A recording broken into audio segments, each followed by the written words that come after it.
She said don't even bother thinking about me, so I did exactly that. Gathered all my belongings and drove away. Sup Reddit, my name is Tyler, and I'm 29 years old. Until recently, I was living what most people would call the dream life. I work as a marketing coordinator at a big tech company here in Miami. And from the outside, everything looked absolutely perfect. I had the nice apartment, a decent car, and what I thought was a beautiful marriage to my wife Jessica. Everything appeared flawless, like one of those Instagram posts that makes you stop scrolling and feel a pang of jealousy about someone else's seemingly perfect existence. That Tuesday night changed everything, and I still remember every single detail with painful clarity. I can still see how the bathroom light hit Jessica's cheekbones as she stood at the mirror, getting ready to go out. She was putting on her silver earrings, not even glancing in my direction, completely absorbed in her routine. Jessica had always been methodical about getting ready. She had this specific order she followed religiously. Lip gloss first, then her gold necklace, and finally the earrings. Always in that exact sequence, like clockwork that had been ticking the same way for years. But that particular night, something was different. She skipped the necklace entirely, which should have been my first red flag. Her hands were trembling slightly as she put on the left earring, and halfway through she paused to check a text message on her phone. When she read whatever was on that screen, her lips curled into this subtle smile, so small that I almost missed it completely. Throughout her entire routine, she didn't look at me once, not even when I cleared my throat or shifted my weight behind her. "Big plans tonight?" I asked, trying to sound casual and conversational, but my voice cracked on the last word. I hated that crack. It was like my body knew something was wrong before my brain had caught up to the reality of the situation. She didn't respond immediately, just continued tucking a strand of hair behind her ear with deliberate precision. Then she picked up her black clutch from the dresser, the same one she'd carried on our anniversary dinner just 3 months earlier. As she walked past me toward the bedroom door, she finally spoke. Those 3 words that would end everything we had built together came out so casually, so matter-of-factly, that it took me a moment to process their weight. "Don't wait up," she said, without even stopping to look at me or acknowledge that she was speaking to another human being. I didn't say anything back, not right away. It wasn't that I was trying to be stoic or brave. I simply couldn't find the air to speak. It felt like someone had pressed pause on the entire room except for her. She was still moving, her heels clicking against our hardwood floor with a sound that seemed to echo like gunshots in an empty hallway. The scent of her vanilla perfume lingered in the air long after the front door slammed shut behind her, and I stood there completely motionless for what felt like hours. That same night, I packed a bag and left our home. I couldn't stay there, couldn't sleep in our bed knowing she was somewhere else, doing God knows what with God knows who. But that night wasn't where it all started. Jessica and I weren't always like this. Cold, distant, living like strangers sharing the same address. We had a real history together, one that went back years before everything fell apart. We were high school sweethearts from Tampa, and I know that sounds cliche, but it was genuinely real back then. We did everything together, experienced all those major life milestones side by side. We went to college together at the University of Florida, moved into our first crappy apartment where the air conditioning barely worked, and the neighbors upstairs sounded like they were practicing for American Ninja Warrior at 2 a.m. We even survived our first disaster vacation, camping in a tent that completely collapsed during a massive storm, leaving us soaked and laughing hysterically in the middle of the night as we tried to salvage our sleeping bags from the mud. Those were the moments that made me believe we could weather anything together. We fought sometimes, sure. What couple doesn't? But we always found our way back to each other. Always managed to talk through whatever issue had come between us. That's the thing about history, though. It blinds you completely to what's happening in the present. It makes you think that longevity automatically equals loyalty, that time invested means time respected. But it doesn't work that way, not even close. All those years together, all those shared memories and inside jokes and traditions, none of it meant anything when she decided she wanted something different. The first crack in our foundation was so subtle that I missed it entirely. Jessica started working late at her job, and I'm talking really late, like 10 p.m. late, sometimes even later. She worked at a local fitness center chain as their social media manager, and her boss Kevin was this total meathead. All muscle, no brain, constantly flexing and talking about his latest workout routine or protein shake recipe. Jessica always rolled her eyes when she talked about him, made jokes about his intelligence level, so I never saw him as any kind of threat. She explained the late nights by saying they were launching a new membership campaign that required coordination with 8 different locations across South Florida. It sounded reasonable enough. I worked in marketing myself, so I understood how these kinds of projects could spiral into evening work sessions.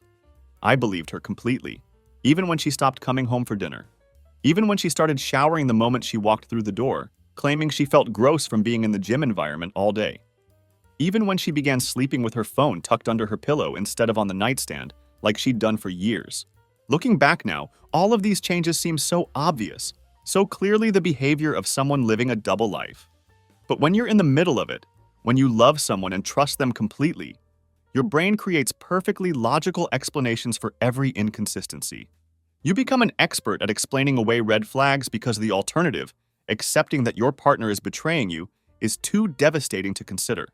It wasn't suspicion that eventually made me check her devices. It was pure desperation, a last-ditch attempt to understand why the woman I married had become a stranger living in my house. 2 weeks before that devastating "don't wait up" night, I had planned what I thought would be the perfect surprise for us. I'd arranged a weekend trip to the Blue Ridge Mountains. Just the two of us, no phones, no work distractions, no outside interference. We hadn't done anything together, just us as a couple in almost 6 months.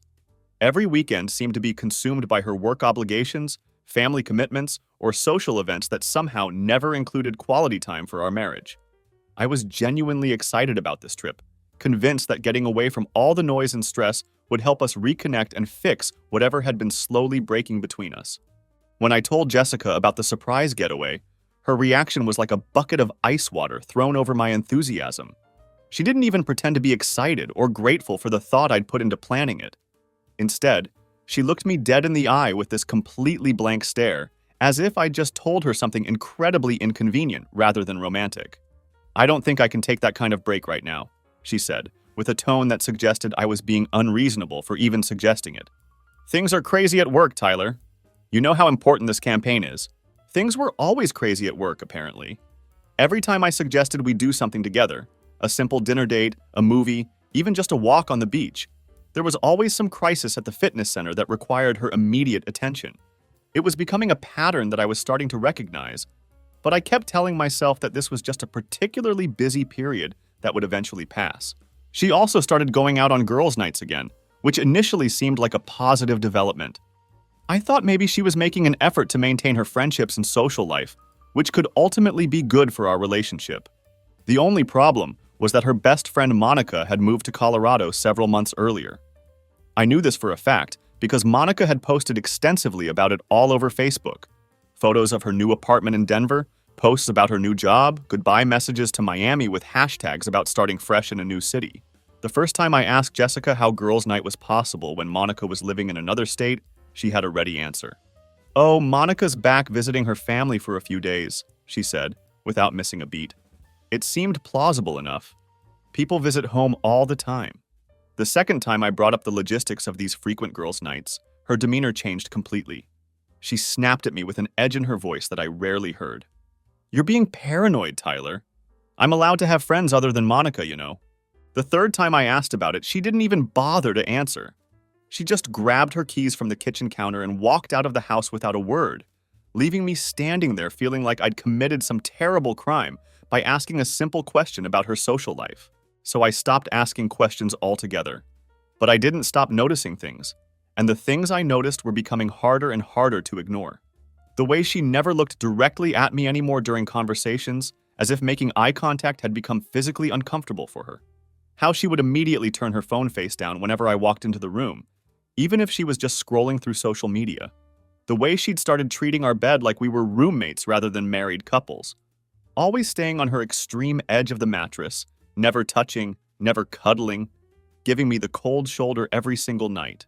That Tuesday night after she left with those crushing words, "Don't wait up," I found myself walking to the kitchen like I was in some kind of trance.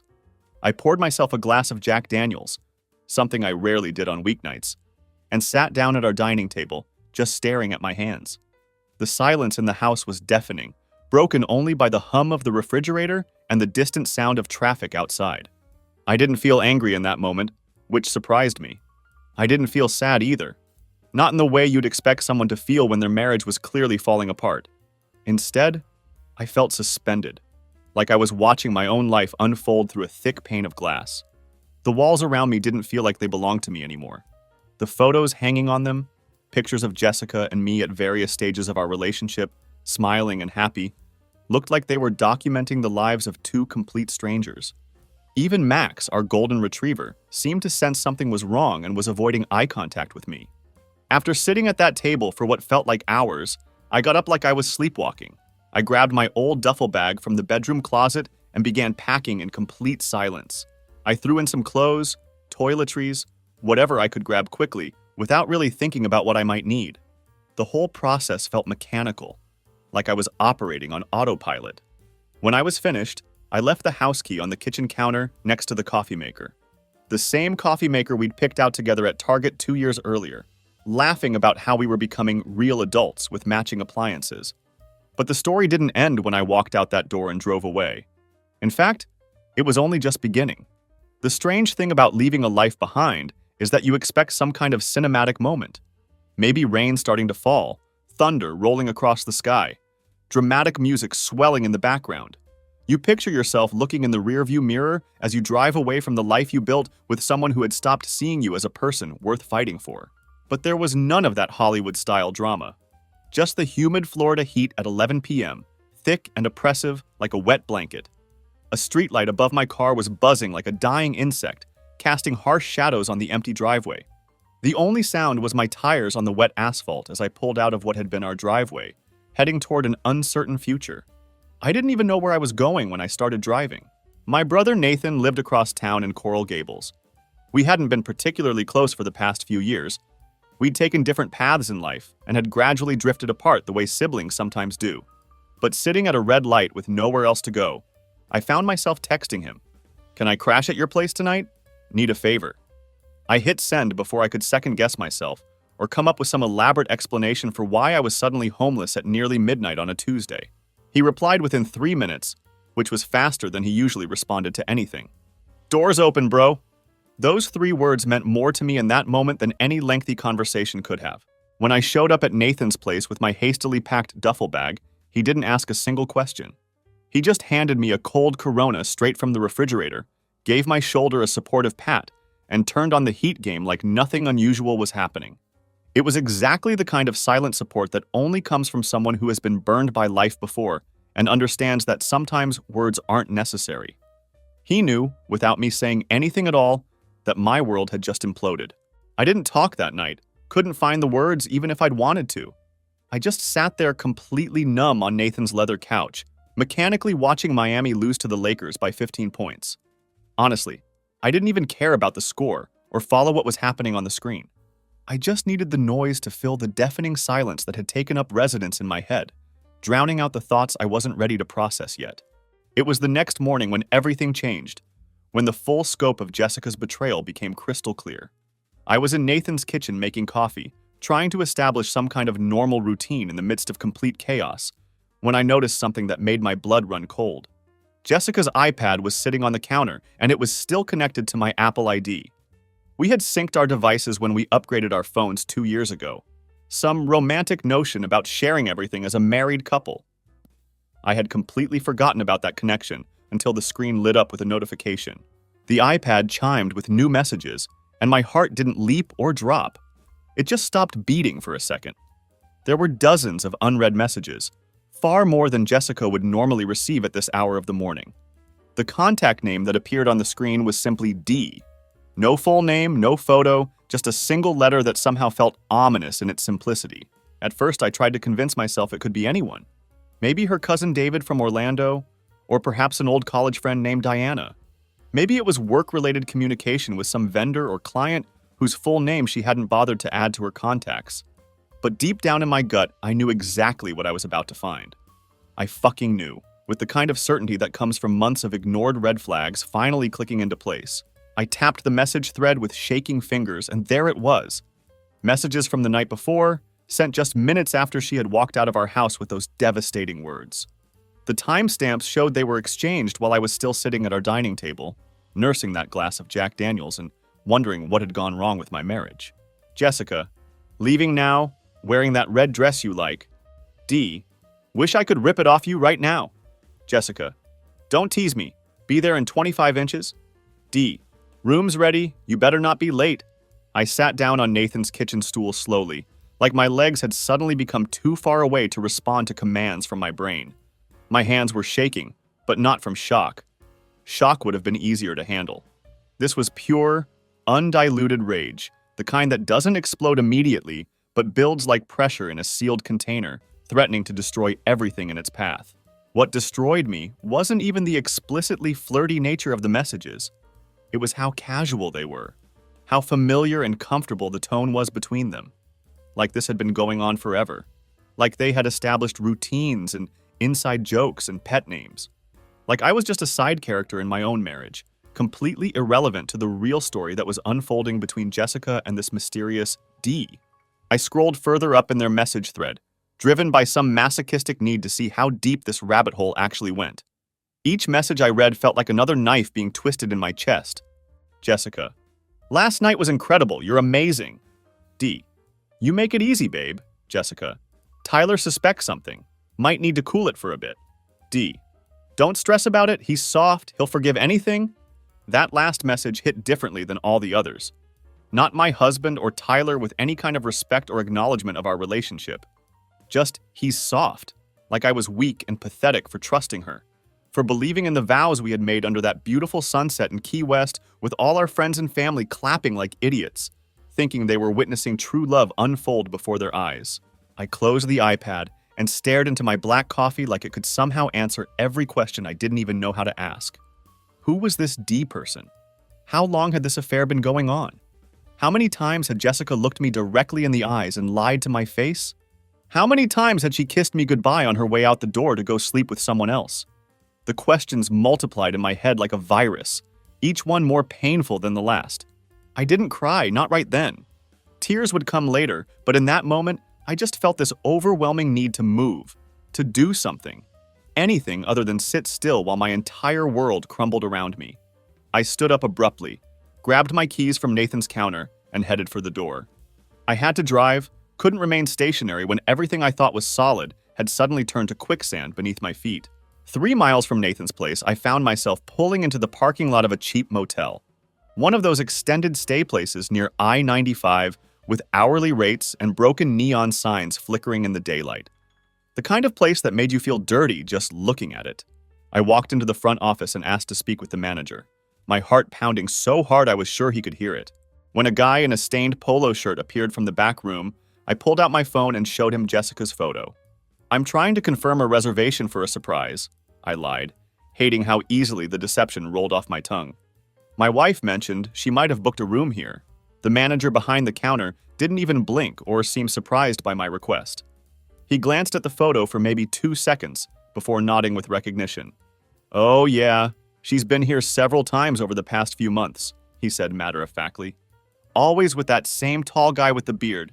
Nice couple, very polite, always paying cash. My throat went completely dry. Hearing it confirmed by a stranger somehow made it more real than seeing the text messages. This wasn't just emotional cheating or harmless flirtation. Jessica had been physically coming to this seedy motel repeatedly, bringing another man to a place that charged by the hour. What name is the room usually under? I managed to ask, surprised my voice came out as steady as it did. He clicked a few keys on his ancient computer and squinted at the screen. Derek Patterson, he said without hesitation. They usually book room 127. Same one every time. Derek. I repeated the name out loud, letting it sit on my tongue like a curse word. Of course it was Derek. D for Derek. The pieces were falling into place with sickening clarity. I stood there for a full minute, just staring at this manager's coffee-stained shirt, before thanking him and walking back to my car like a zombie. Jessica had always claimed she hated liars above everything else. If you lie to me, it's over, she used to say during the early days of our relationship, back when I thought her moral standards actually meant something. The irony was so thick I could choke on it. Now she was not just the liar, but the planner, the actress, the woman who had orchestrated an entire double life with surgical precision. And I was the fool who had packed her lunch just 3 days earlier, who had told her I loved her while she kissed my cheek goodbye, probably with Derek's name still fresh in her mouth from their morning text exchange. I sat in my car outside that disgusting motel for at least an hour, watching the Florida sun climb higher in the sky and turn the cracked asphalt parking lot into a furnace. Heat waves were rising off oil stains and cigarette butts, creating this shimmering mirage effect that seemed fitting for the surreal nightmare my life had become. I didn't even turn on the air conditioning. I just sat there in the building heat, staring at the doors, specifically at room 127. The manager had mentioned that was their usual room, and I found myself wondering what I was waiting for. Maybe some Hollywood moment where they would walk out together, hand in hand, laughing about their secret while I sat there like a ghost from Jessica's past. But they didn't show up that morning, and honestly, I wasn't there for revenge anyway. I wasn't even there to catch them in some dramatic confrontation. I just needed this betrayal to become physical and real, needed to make it something I could see and touch, rather than just words on a screen. Reading those text messages was one kind of devastation, but being outside the actual place where she had brought another man repeatedly, that made it ugly and concrete in a way I couldn't ignore, no matter how badly part of me still wanted to believe this was all some terrible misunderstanding. But it wasn't a mistake or misunderstanding at all. Jessica was cheating, and she was remarkably good at it. This wasn't some sloppy, drunken hookup at a bar that she immediately regretted. This wasn't a moment of weakness or a lapse in judgment that spiraled out of control. This was a complete double life that she had constructed with the precision of a master architect, building lie upon lie until she had created an entirely separate reality. She had made appointments with Derek, created elaborate cover stories to explain her absences, sent photos to her friends and family to make her lies more believable. She had somehow managed to never bring his scent back home on her clothes or skin. She had curated this entire deception with surgical precision, planning every detail to avoid detection. And through it all, I was the devoted husband who kissed her goodbye every single morning, thinking she was running late for important work meetings when she was actually running late for another man's bed. I called her that afternoon around 2 p.m. just once, driven by some masochistic need to hear her voice and see if I could detect the lies now that I knew the truth. She answered on the third ring like nothing in the world was wrong, like she hadn't spent the previous night in a cheap motel with Derek Patterson. "Hey babe, I'm at work. Can I call you back later?" Her voice was light and casual, the same tone she'd used to talk to me for years. If I hadn't seen those text messages with my own eyes, I never would have suspected anything was amiss. "You're at work?" I asked, testing her, giving her one last chance to tell me the truth. There was a long pause on her end, longer than it should have been for such a simple question. When she finally responded, I could hear something different in her voice. A slight strain, a note of wariness that hadn't been there before. "Yeah, why would you ask that?" she said, and I could practically hear her mind racing, trying to figure out what I might know. I could detect the flicker of panic she was trying to hide, the way her voice had shifted from casual to cautious in the span of a few seconds. She had never been particularly good at lying on the spot. Her strength was in premeditation and planning, not improvisation. "You're absolutely sure about that?" I said slowly, letting each word hang in the air between us. "Tyler," she snapped, and now the mask was really starting to slip. "What is this about? I'm seriously in the middle of something important here." "Funny," I said, my voice steady as ice despite the rage burning in my chest. "Because I just spoke to the manager at the Sunset Motel about an hour ago. He remembers you quite well. You and Derek Patterson, room 127. You've been quite the regular customers, apparently." Complete silence on the other end of the line. The kind of silence that stretches forever, where you can practically hear the other person's world collapsing in real time. Then, when she finally spoke again, her voice had changed completely. Not cracking with guilt or gasping in shock like I might have expected. Just cold, completely, utterly cold. "You really went there?" she said, her voice flat as concrete, devoid of any emotion I could recognize. "You seriously went behind my back like that? That's your move now, Tyler?" I could barely believe what I was hearing. She was actually trying to flip this situation, trying to make me the villain for discovering her affair. Behind my back. Jessica had been lying and cheating for months, sneaking around with Derek, building an entire secret relationship, and somehow I was the one who had crossed a line by finding out the truth? "Don't try to flip this on me," I said, my voice rising despite my efforts to stay calm. "Jessica, you've been lying for months. You've been cheating, sneaking around with Derek, and you're actually mad that I finally found out the truth? If you weren't so distant all the time," she hissed through the phone, her voice dripping with venom. If you hadn't let everything between us get so boring and routine, I wouldn't have had to find what I needed somewhere else. And there it was. Not denial, not an apology, not even an attempt to minimize what she had done. Just blame. Just a complete rewriting of our relationship's history to make me the villain in her story. I didn't say anything back. Just let the silence hang there between us, thick and poisonous. She broke the silence first, which somehow didn't surprise me. Jessica had never been comfortable with quiet moments, especially when they forced her to confront uncomfortable truths about herself. "I guess now we're doing this," she said, her voice clipped and sharp like broken glass. "Fine, you want honesty? Let's do honesty then." I still said nothing, just listened, wanting to hear exactly how deep this hole she was digging for herself would go. I had learned more about my wife's true character in the past 5 minutes than I had in the previous 4 years of marriage. "Yeah, I've been seeing Derek for a while now," she continued, her voice gaining confidence as she leaned into her confession. "And no, I don't regret it at all. Not even a little bit." Still, I remained silent, letting her words hang in the air between us. I wanted to hear every excuse, every justification, every piece of twisted logic she was going to use to explain away months of betrayal and lies. "I wanted to feel alive again," she said, and I could practically hear her warming up to her theme. "You haven't touched me in months, Tyler. You don't see me anymore. You're like a shadow walking through our house, going through the motions but not really present. You don't even try anymore." I should have yelled back at her right then.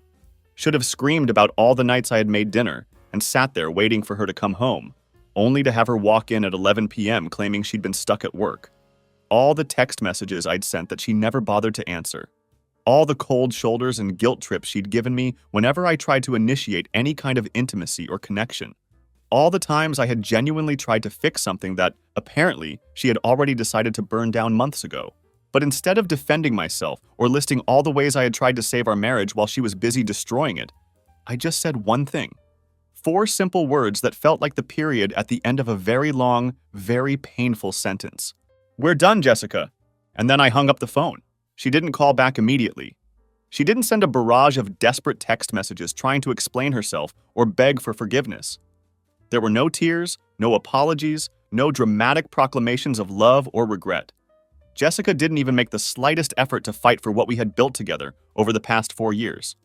She had already replaced me months ago, and now that her secret was out in the open, she apparently felt no need to pretend otherwise. When I woke up the next morning in Nathan's guest room, it took me a full 30 seconds to remember why my chest felt like someone had carved out a hollow space where my heart used to be. The bed was too small, the ceiling was unfamiliar, and for one blissful moment, I thought maybe I had dreamed everything. The motel, the text messages, that cold, venomous voice on the phone telling me I was boring and distant. But then I looked at my phone sitting on the nightstand, and reality came crashing back. No messages, no missed calls, not even a single, "Where are you?" or "We need to talk" from Jessica. She had erased me from her life in real time, like I was nothing more than an inconvenient chapter in a book she was ready to close. Nathan was in the kitchen making pancakes when I finally dragged myself out of bed, like it was some kind of normal Sunday morning tradition. I hadn't seen my brother cook anything more complicated than frozen pizza since our mother was alive. But here he was, standing over the stove with a spatula in hand, like he'd been doing this every weekend for years. I sat at the counter and he didn't ask any questions, didn't try to force conversation, or offer platitudes about everything happening for a reason. He just flipped pancakes and poured coffee and let me exist in my misery without trying to fix it.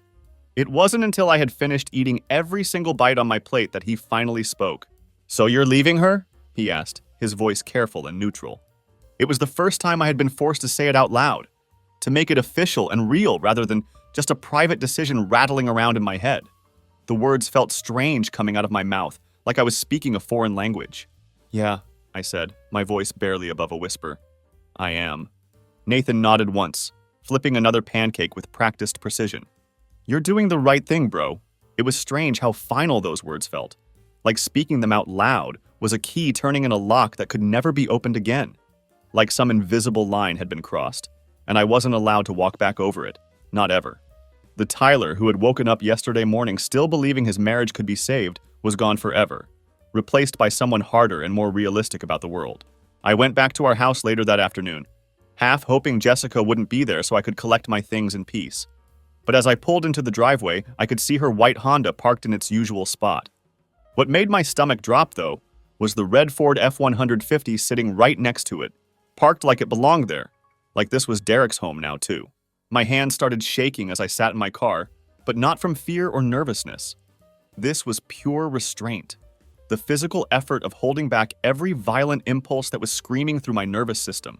I stood in front of that familiar front door for maybe a full minute, key in hand, before finally unlocking it and walking into what used to be my sanctuary. The house smelled different immediately. There was a cologne in the air that I didn't recognize, something expensive and aggressively masculine.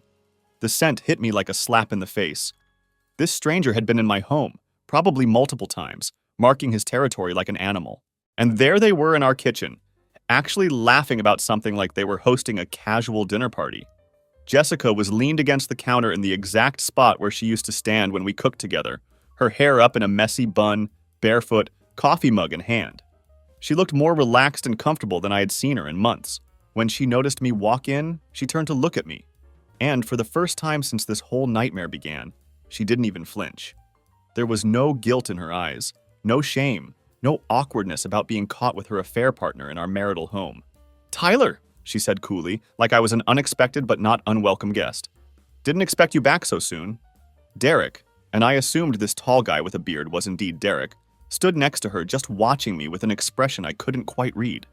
He didn't speak, didn't smile, didn't offer any kind of greeting or acknowledgement. He just stared at me like he was waiting for me to make some kind of move, like he was prepared for a confrontation that I had no intention of giving him. "I came to get some things," I said, surprised that my voice came out sounding like ice cracking rather than the scream of rage I felt building in my chest. "Clothes, important papers, my dog." Jessica actually rolled her eyes at me, like I was being dramatic about the most reasonable request in the world. "Tyler, don't be so theatrical about this whole situation." "Where is Max?" I asked, completely ignoring her dismissive tone and refusing to engage with whatever game she was trying to play. "In the backyard," she said with a casual shrug, like my dog's location was barely worth mentioning. "He's fine, relax." I didn't look at Derek, not even once during this entire exchange. I refused to give him the satisfaction of acknowledgement or recognition. As far as I was concerned, he was just furniture in a house that was about to become his problem. I went upstairs and packed what I could in complete silence, every shirt and every drawer feeling like a memory I didn't want to carry with me anymore. She didn't follow me upstairs, didn't say a word while I methodically gathered the pieces of my life that still felt like they belonged to me. The only sound in the house was my electric razor, which for some bizarre reason had been left running on the bathroom counter like someone had been interrupted in the middle of using it. When I came downstairs with my bags, Jessica was sitting at the kitchen table now, sipping her coffee like she was relaxing in some trendy cafe rather than orchestrating the final destruction of her marriage. The casual nature of her demeanor was almost more insulting than if she had been crying or angry. "You could have talked to me first," she said in a conversational tone, like this was all just a minor misunderstanding that could have been resolved with better communication. I laughed. I couldn't help it.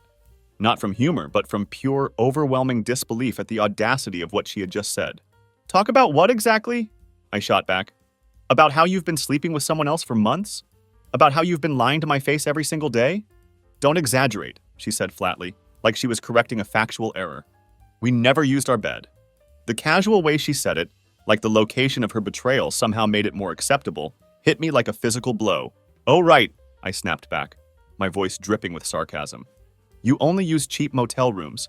Very respectful of you, Jessica. Very considerate." Derek shifted slightly at that comment, but still didn't say a single word. He just continued standing there like a statue, like he was above participating in the messy details of the situation he had helped create. "I didn't come here to fight," I said, forcing my voice back to a calmer register. "I came for what's mine, and that includes Max." Jessica gave this lazy, dismissive shrug that made me want to put my fist through the wall. "He likes Derek better now anyway," she said with what sounded almost like amusement. That comment hit harder than it should have, not because I believed for a second that it was true, but because she said it like it was funny. Like the systematic destruction of everything we had built together was just some kind of entertaining game to her, and she was winning. I walked out to the backyard and called for Max, trying to keep my voice steady and normal despite the chaos swirling in my head. He came running toward me like nothing had changed in his world, tail wagging frantically, jumping up on my legs with the same enthusiastic greeting he'd given me every day for the past 3 years. His leash was still hanging by the back door where I'd left it that morning, which felt like a lifetime ago. I clipped it onto his collar, loaded him into my car, and tried not to think about the fact that this was probably the last time I'd ever see this house.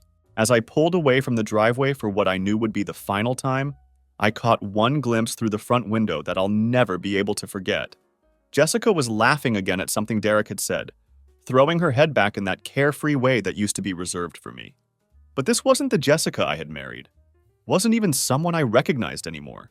She had become a complete stranger wearing my wife's face. I didn't cry until I got to the gas station about 2 miles down the road.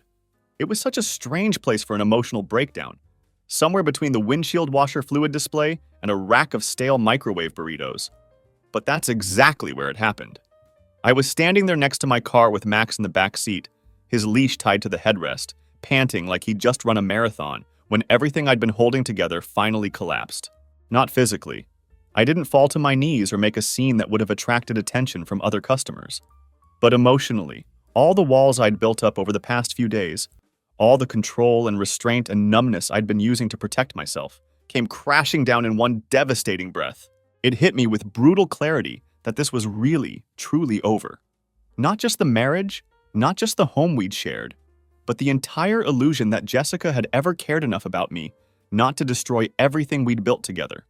The realization that while I had spent months trying to fix problems I didn't even understand, apologizing for things I couldn't identify, Jessica had already handed the keys to our entire life to someone else. She hadn't just betrayed me with her affair. She had systematically erased me from my own existence, replacing me so completely that Derek was now more at home in my house than I was. I sat in my car at that gas station with my head resting against the steering wheel, breathing like I'd just been punched in the stomach by someone twice my size. People walked by filling up their tanks, going about their normal Thursday afternoon routines. A woman in a blue sedan pulled up right next to me and didn't even glance over at the broken man having a complete meltdown in broad daylight. The world just kept moving forward like my heart wasn't scattered in pieces across this dusty parking lot off Highway 95. Max whimpered once from the back seat, just a little sound that reminded me I wasn't completely alone in this nightmare. I pulled myself together as best I could, wiped my face with a crumpled receipt I found on the floor, and tried to figure out what the hell I was supposed to do next. I drove straight to a storage unit facility I found through a quick Google search, desperate to put some physical distance between myself and everything that reminded me of the life I'd just lost. The guy at the counter didn't ask why I needed a unit so urgently or why I looked like I'd been through a war zone. He just handed me the keys and offered me a sympathetic half smile, like he'd seen this exact story play out 1,000 times before in his line of work. I unloaded my hastily packed bags and dropped off everything that didn't feel like it belonged to me anymore. Then I sat down in that echoing concrete box, surrounded by the remnants of my former life, and opened the manila folder that contained our marriage certificate. I stared at that official document like it was a prop from a bad play, wondering how you go from standing in front of 150 people, promising forever under swaying palm trees in Key West, to being nothing more than a line item on a divorce petition. How do you go from believing you found your soulmate to realizing you've been married to a complete stranger who was capable of looking you in the eye every morning while planning your destruction behind your back? That night, Nathan and I sat on his back porch like we used to do when we were kids. Except now we were drinking beer instead of soda and dealing with adult problems that seemed impossibly complex. He brought out 2 ice-cold Coronas, and we sat in comfortable silence for a long time, just staring out at the dark oak trees lining his yard and listening to the distant sounds of traffic and cicadas. "You still love her?" he asked finally, his voice quiet and careful. I didn't answer right away because love wasn't even the right word anymore for what I felt. It was something else now. Something twisted and rusted and hollow. Like hearing a song that used to be your favorite, but now just makes your stomach turn with memories you'd rather forget. "I loved the version of her that existed in my head," I said finally, surprised by how clear my voice sounded. "The one who used to smile at me in Target for no reason. The one who sent stupid memes when I was having a bad day at work. The one who used to dance barefoot in the kitchen to old songs while we cooked dinner together." Nathan nodded slowly, taking a thoughtful swig of his beer. "That version's gone, bro." "No," I said, staring up at the stars that were just becoming visible in the darkening sky. "She never existed in the first place. I just thought she did." And that realization was somehow the worst part of everything that had happened. I wasn't grieving Jessica the cheater or Jessica the liar. I was grieving the fantasy version of her that I had built up in my mind. The woman I thought I had been married to, while the real Jessica was systematically planning her escape from our life together. The next morning, I made an appointment with a divorce attorney because apparently that's what you do when your entire world implodes and you need to start building something new from the wreckage. The receptionist didn't even flinch when I said the word infidelity over the phone. She just nodded professionally, like it was just another Tuesday morning, and handed me a clipboard full of forms when I arrived at the office. The lawyer's office smelled like burnt coffee and printer ink, and everything about the place was beige and depressing. The walls, the furniture, even the lawyer's tie seemed designed to suck the life out of anyone who walked through the door. His name was Robert Chen, and he had that tired, grayish complexion of someone who had seen too many stories exactly like mine to react with anything more than polite professionalism. "So, infidelity," he said matter-of-factly, scanning the form I had filled out with all the intimate details of my marriage's destruction. "How long has this been going on?" "Months," I replied, my voice coming out hoarser than I expected. "Maybe longer. I only found out a few days ago." He scribbled something on his yellow legal notepad without looking up, like he was taking notes about the weather rather than the complete annihilation of someone's life. "Proof?" he asked with all the enthusiasm of a DMV clerk processing license renewals.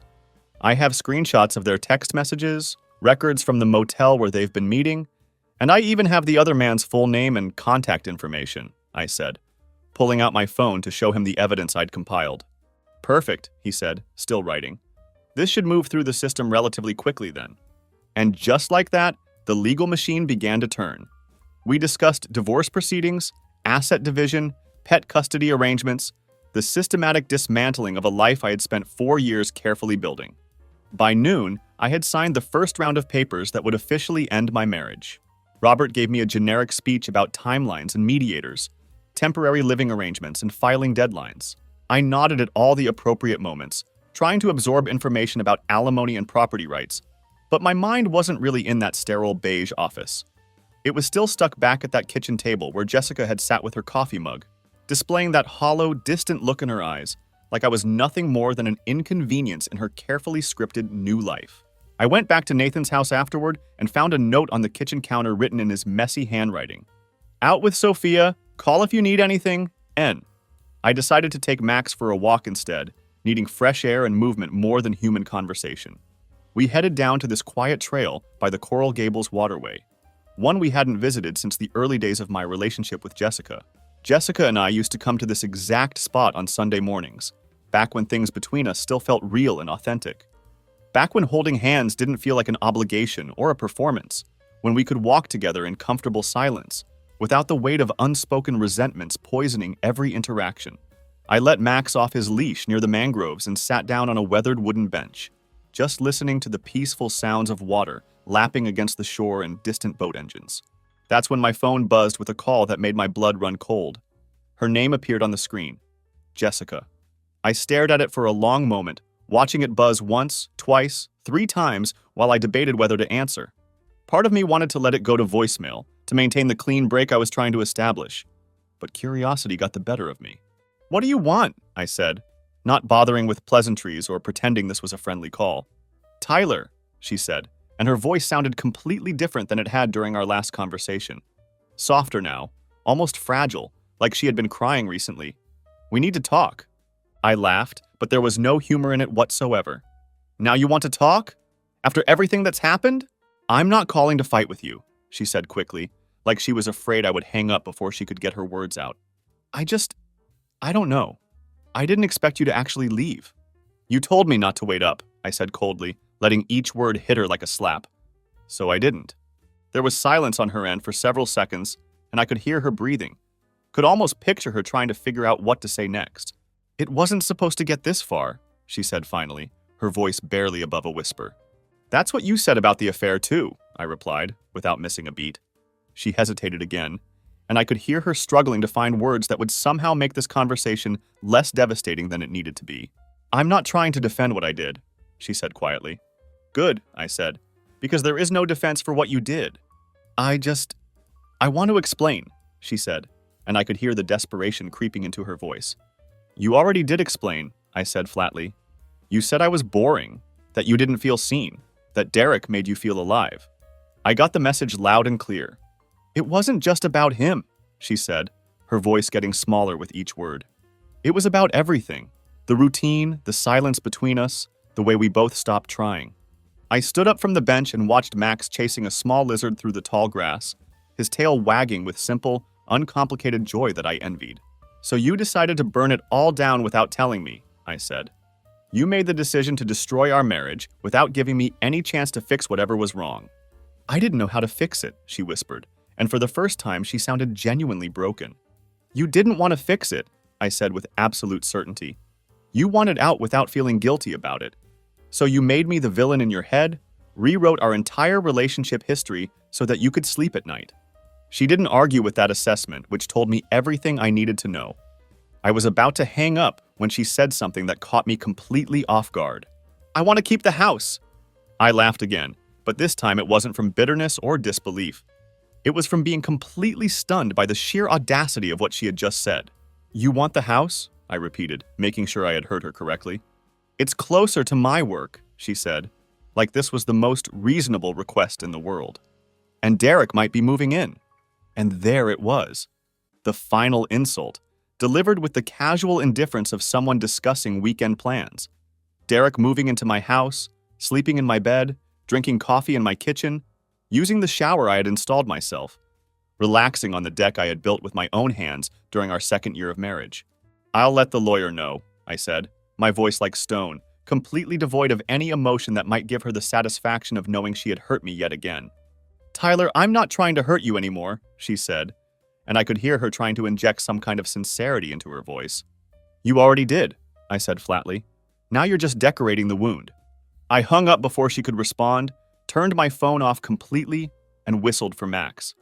We walked back to Nathan's house in complete silence, with me trying to process the fact that Jessica wasn't just replacing me in her life. She was actively working to erase every trace that I had ever existed.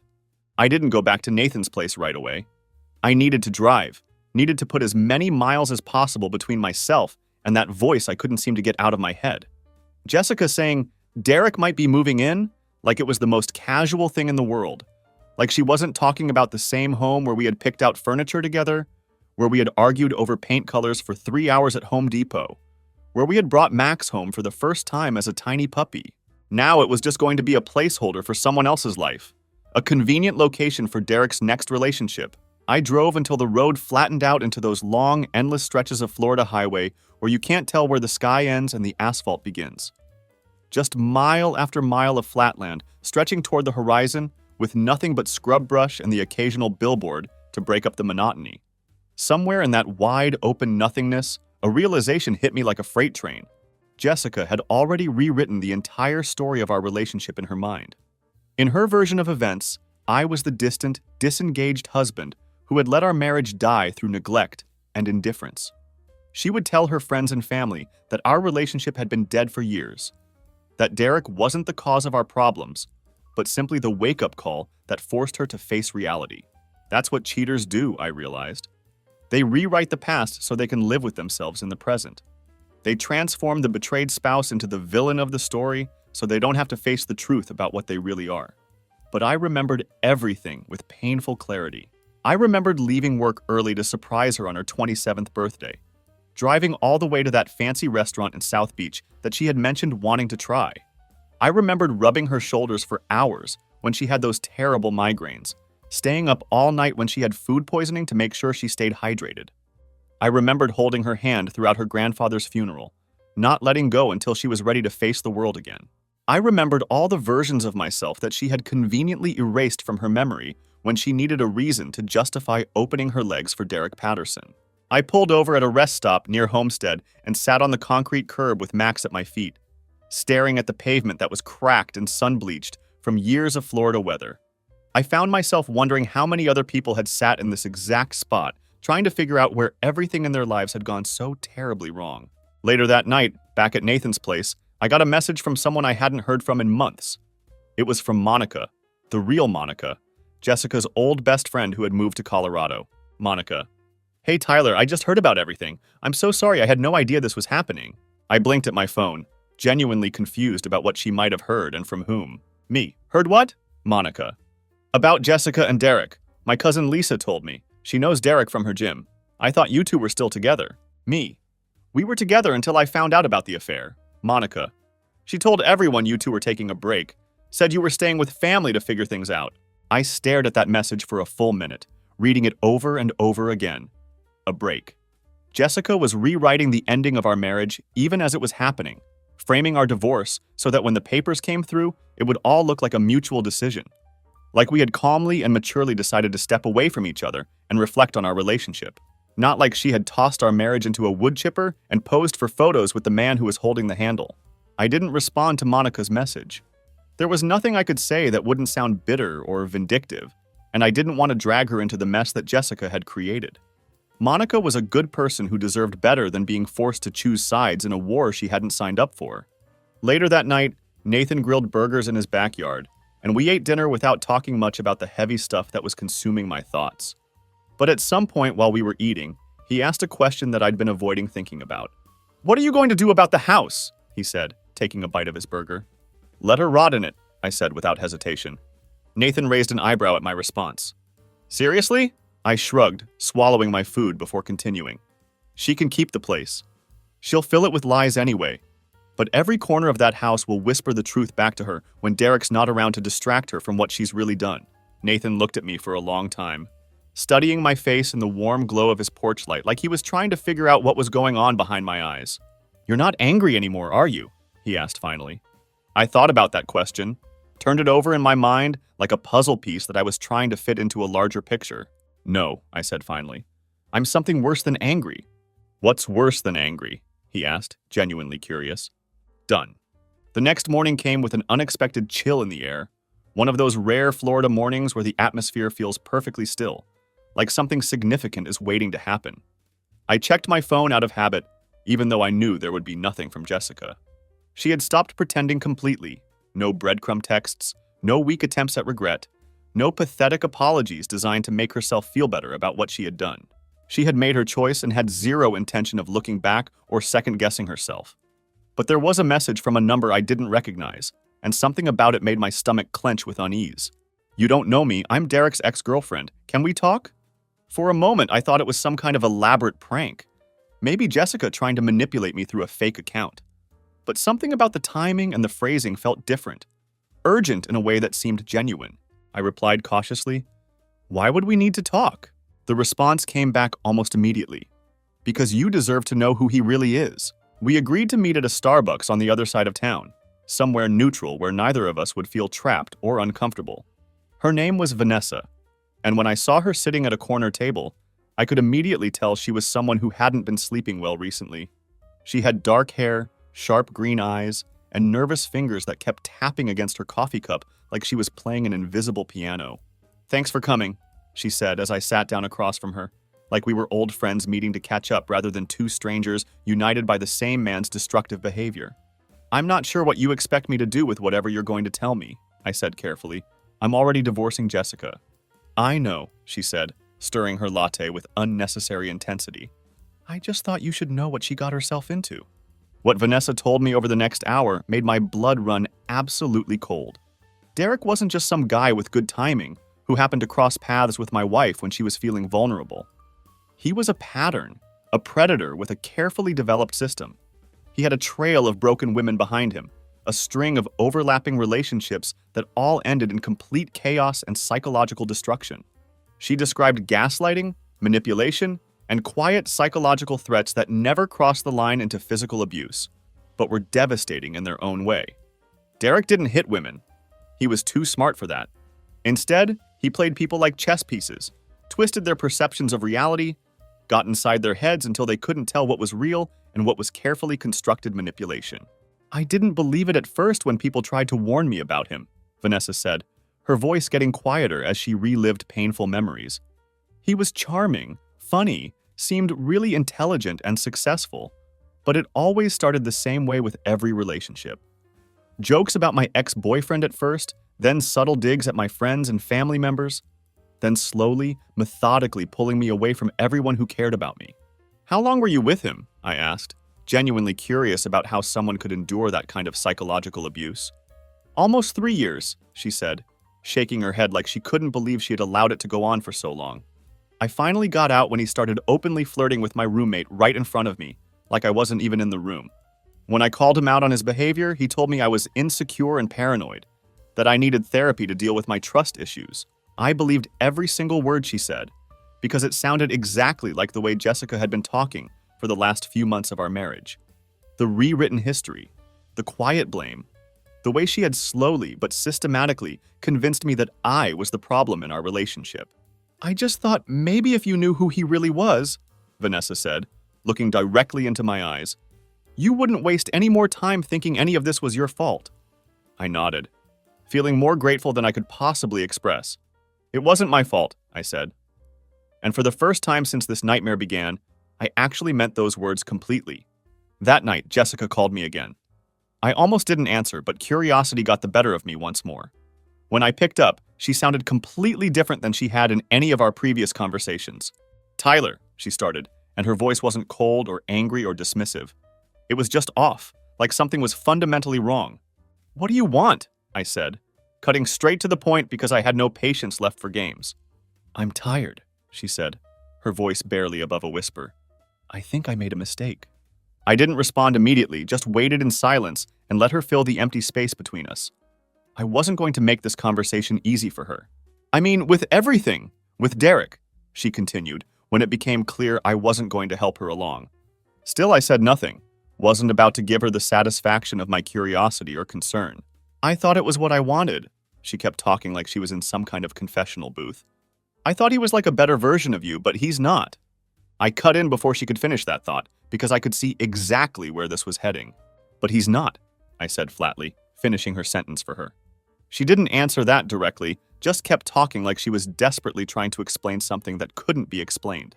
I don't feel safe anymore, she said, and her voice was shaking slightly in a way that made me sit up straighter on Nathan's couch. What do you mean you don't feel safe? I asked, despite myself. He gets angry, she said, her voice trembling with what sounded like genuine fear. Not violent or anything like that, just weird. Controlling in ways I didn't expect or see coming. He goes through my phone constantly, doesn't like when I go out anywhere alone, even just to the grocery store. And there it was, exactly what Vanessa had warned me about just hours earlier. The mask was slipping, not just for Jessica, but for Derek too. The charming, successful guy was showing his true colors now that he had Jessica isolated and dependent on him. He's not who I thought he was, she added quietly, like she was admitting to herself for the first time. And I don't think I know how to get out of this situation. I took a deep breath and said what I knew I had to say, even though part of me wanted to be her rescuer one more time. You made your choice, Jessica. Now you have to live with the consequences. I hung up before she could respond, turned my phone to silent and went to bed. But I couldn't sleep. Couldn't stop thinking about how small and scared her voice had sounded. How different she was from the confident woman who had sat in our kitchen laughing with Derek just days earlier. 2 days passed after that disturbing phone call, with no new messages or follow-ups from Jessica. Just complete, absolute silence. But silence from Jessica was never really peace. It was more like the deceptive calm in the eye of a hurricane, where you know destruction is swirling all around you even when everything seems temporarily still. I knew her well enough after 4 years of marriage to understand that she didn't call me out of genuine remorse, or because she had suddenly developed a conscience about what she had done to our relationship. That wasn't her style. Never had been. Jessica called because something wasn't working in her carefully constructed new fantasy. And when things stopped working according to Jessica's plans, she started desperately looking for exit strategies. Even if she was the one who had built the fire that was now consuming everything around her, she would still act like someone else had lit the match. So when I saw her name pop up on my phone screen again late Friday night, I didn't even flinch anymore. I was almost expecting it. Jessica, are you somewhere safe right now? It was a strange message, cryptic and completely out of character for someone who usually communicated in straightforward demands or complaints. So I replied, Me? Why would you ask that? Jessica, because Derek's looking for you. That message froze me completely. I stared at the screen for a full minute, reading the sentence over and over again like maybe the words would rearrange themselves into something less threatening. But they didn't change, no matter how many times I read them. My hands automatically clenched into fists, and Max stirred at my feet, sensing the sudden shift in my energy and tension level. Me, what does he want with me? Jessica. He found out I told you things about the affair. About him, about us. He thinks you're trying to ruin his reputation or something. I almost laughed at the sheer absurdity of it all. I hadn't said a word to anyone about Derek Patterson. I hadn't posted revenge stories on social media, wasn't on some kind of crusade to destroy his life or career. I was just trying to survive the wreckage of my marriage and move forward with whatever was left of my dignity intact. Me, let him come. He won't find me. Jessica. Tyler, he's not who you think he is. I didn't know what I was getting into when I started this. I thought I could handle it, but I can't. I could feel it now. Not fear, but absolute clarity. Derek wasn't just Jessica's mistake or poor judgment call. He was her punishment. The very chaos and instability she had chosen over the boring predictability of our marriage, over loyalty, over me. Me, you picked this mess, now live with it. I blocked her number for good this time. I wasn't going to be her safety net, not after everything she had systematically destroyed. Not after she had thrown away 4 years of marriage for excitement and passion that had turned into something dangerous and frightening. The next morning, I filed for a restraining order, just in case Derek's threats weren't empty posturing. Nathan stood behind me at the courthouse like a loyal bodyguard, not saying much, but providing the kind of solid, reliable presence that Jessica had never understood or appreciated. The kind of unwavering loyalty she had thrown away for cheap thrills and motel room adventures. When we walked back to the parking lot after filing the paperwork, my lawyer Robert called my phone. He sounded exhausted, like he'd been dealing with complicated drama all morning instead of straightforward legal procedures. Her lawyer reached out to me about an hour ago, he said without preamble. Jessica's backing off the house completely. I blinked, unable to believe what I was hearing. This was completely out of character for someone who fought tooth and nail for every advantage. What do you mean backing off? I asked, genuinely confused. She says she doesn't want to fight about property anymore.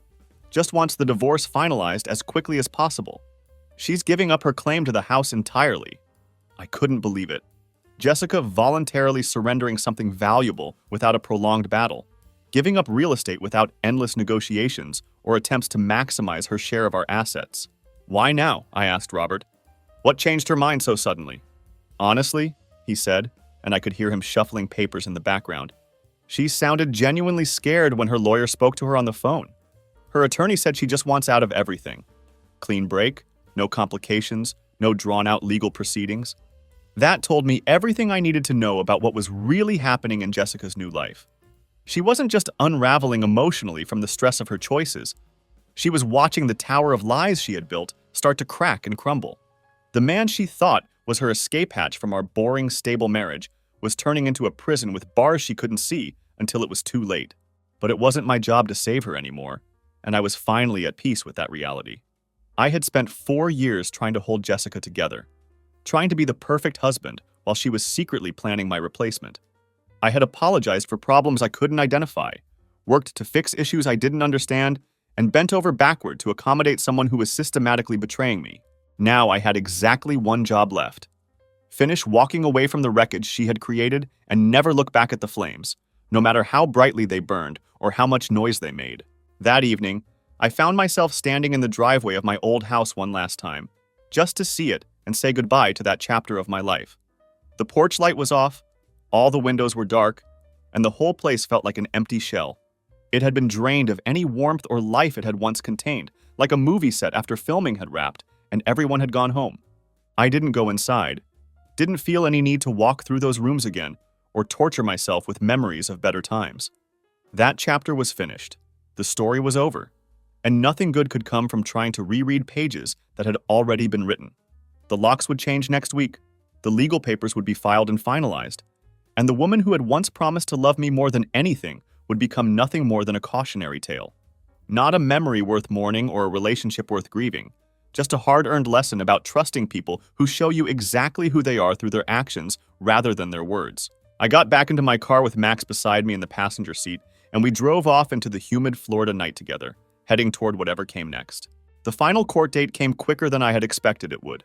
The divorce was finalized with clean efficiency, assets divided according to the agreements we had reached, signatures placed on papers that once would have broken my heart to even imagine. But by the time I found myself sitting across from Jessica in that cold, sterile courtroom, I didn't feel broken anymore. Instead, I felt weightless, like an enormous burden had finally been lifted from my shoulders. Jessica looked smaller than I remembered, not in physical size, but in presence and energy. The commanding confidence that had once defined her personality was completely gone, replaced by something dimmed and diminished. She wasn't wearing any makeup. Her hair was pulled back in a simple ponytail, and her nervous hands clutched a pen that she never actually used during the entire proceeding. She didn't look at me once during the legal proceedings, not even when the judge read her full name aloud for the official record. Jessica Marie Caldwell. The same name I had once imagined passing down to children we would never have. The same name I had practiced writing alongside mine during those early optimistic days when I thought forever actually meant something real. Maybe she sensed the finality of what was happening, not just the end of our marriage, but the complete collapse of the carefully constructed world she had built to keep herself comfortable while destroying everything else around her. All the lies, the manipulation, the rewritten history she had used to justify her betrayal. All of it was crumbling down around her like a house of cards in a strong wind. The last words Jessica ever said to me were spoken outside that courthouse, under gray clouds threatening rain, and the faint drizzle of an afternoon summer storm rolling in from the Atlantic.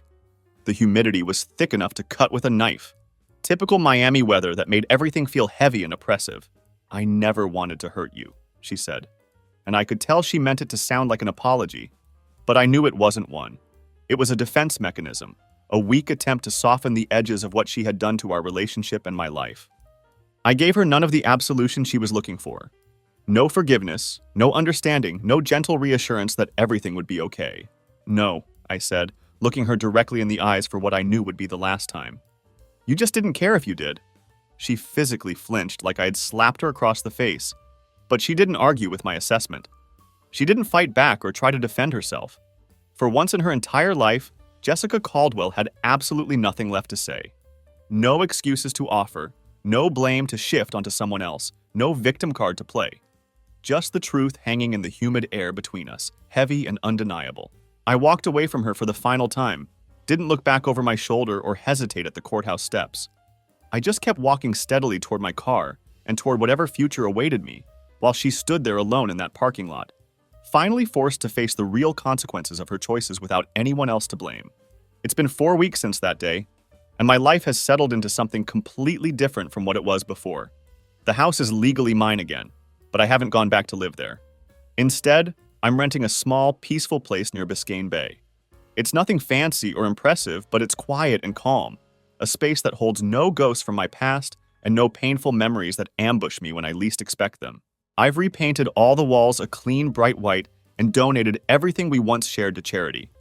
The couch where we used to watch movies together on Sunday afternoons, the dishes we had picked out during a weekend trip to IKEA, the picture frames that once held our smiling faces during happier times. All of it went to people who could use those things to build their own memories. I've let Max claim the new couch like it belongs entirely to him, which it does more than it ever belonged to Jessica. Some nights I sit on the small balcony overlooking the water, listening to the sounds of boats returning to harbor, and the distant hum of city noise, thinking about everything that happened to bring me to this point in my life.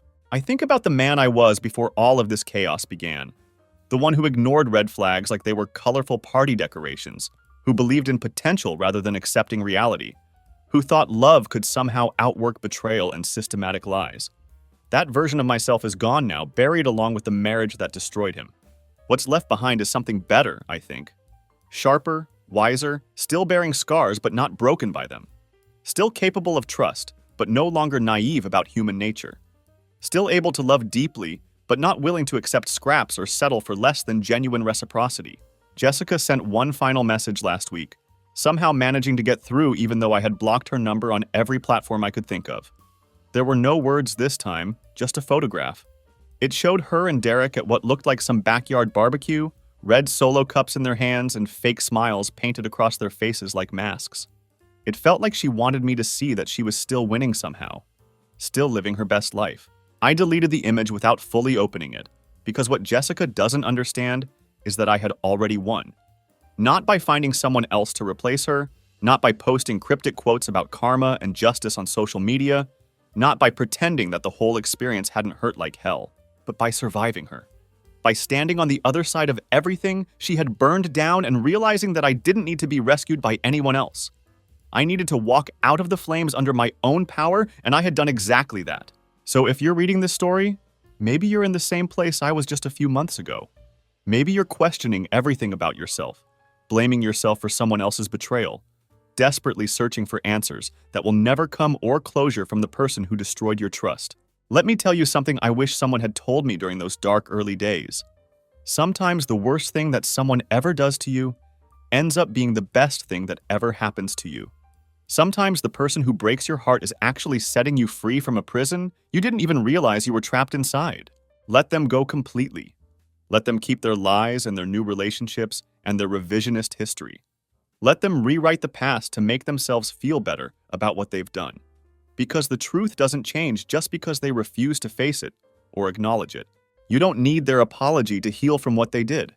You don't need their regret to move forward with your life. You don't need them to admit they were wrong to know that you deserved better. You just need to accept that some people aren't capable of being the person you thought they were. And that's not your failure. It's theirs. My name is Tyler. I'm 29 years old, and I survived my wife's affair and our subsequent divorce. I kept my dog, my dignity, and my sanity intact. I lost a liar, a cheater, and a woman who never deserved me in the first place. And honestly, when I look at it that way, I think I got the much better deal.